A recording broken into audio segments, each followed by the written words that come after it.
Christelle. Thank you to receive us today in the headquarters of Maison Lemarié.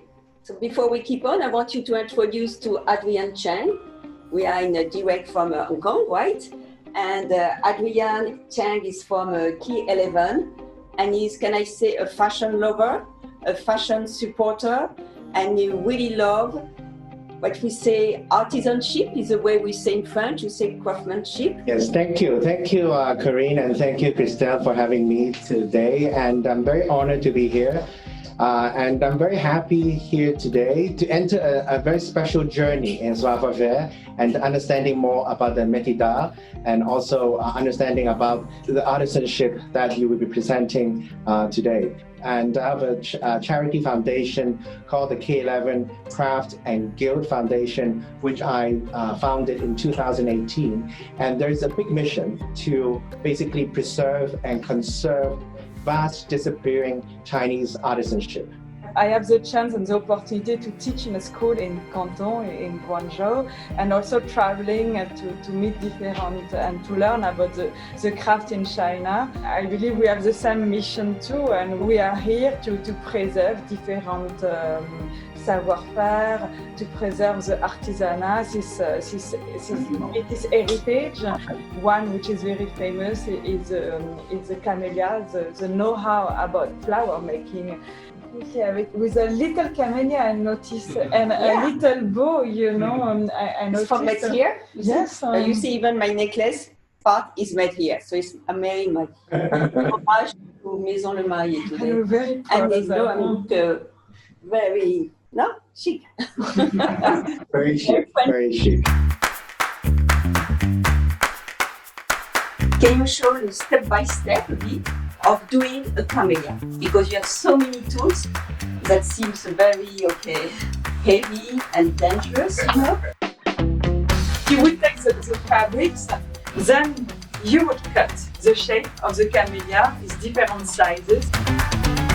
Then we have to bull a camellia. On va bouler, I don't even understand. But I think we have to keep the French word. Translation. I think that's what I say always. It's like in ballet, you know, there is French words you cannot translate.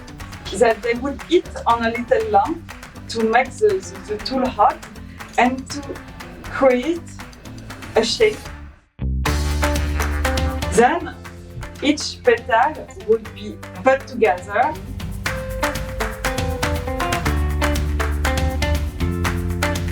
How long do you need to create this camellia? Certainly it would take like 3 hours. According to the shape, what we want to do, what's the intention. How many sizes do you have for these moldings? We have so much that I don't have an exact number, but certainly about 10,000. The only stocks you have in the world, no one has this kind of treasure. And you create new shape or you always follow the, let's say, the traditional shape? We use mostly the traditional, but sometimes we have the need to create some new ones. So now we train and we have some artisans who actually can do. So it's important for us to preserve and to keep them, to keep them intact, but we're still creating because it's important to also renew our vocabulary. Can I ask you a quick question? What do you think is the hardest materials to use? Tweed is always a challenge. Tweed, to be honest, maybe it doesn't seem the more difficult, but to keep in place, you know, we need to starch it, you need to interface, you need to put another silk organza, you need to keep, you know, the specificity of the fabric.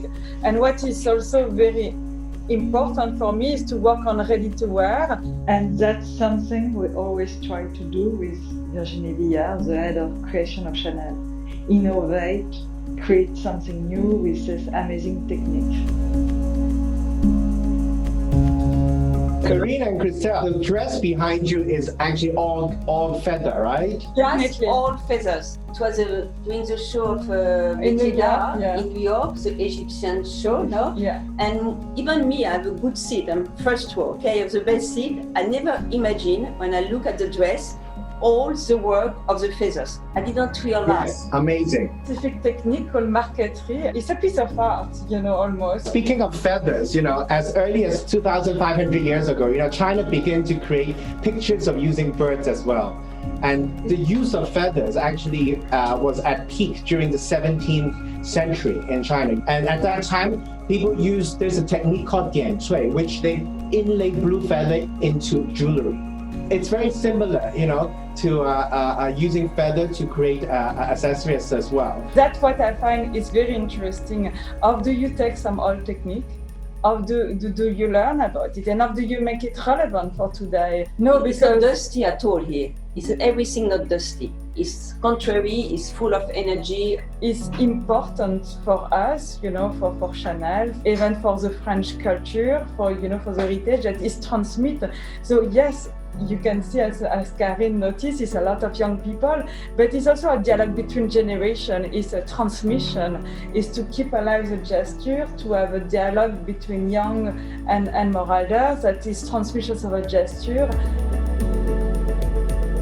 This is a very big trend right now, even in China, where the millennials are looking into artisanship and also not just history, but on savoir-faire, in order to understand how innovative their ancestors were to really continue that legacy and to look forward. For example, they have a social movement called the Han fashion. Han fashion, the Han dynasty, which is like 1,000 years ago, and they're wearing those clothes now. It's basically a pleated skirt with a special garment upper level. So it's a very special clothes. It's a big robe. It's like a robe. I love to see that in the street. I love the idea. I think it's very, no? Yeah. I think you give us a lot of enthusiasm. She gave me a lot of enthusiasm, and I learned a lot of things. And I think we need to see exhibition of these pieces. These are art pieces. I think these are very beautiful art pieces that need exhibition. And I built a lot of museums and cultural projects in Asia, so I'm more than happy to hang a lot on my museum walls. No, it would be nice even to create a dialogue between the craft China and the craft for France, and to try and cross-pollinate. Yes. Maybe like a cross dialogue. Because when we have the same passion for something, it's easy to share, no? Thank you. Yes. Thank you, Adrian. Thank you. Bye. Bye.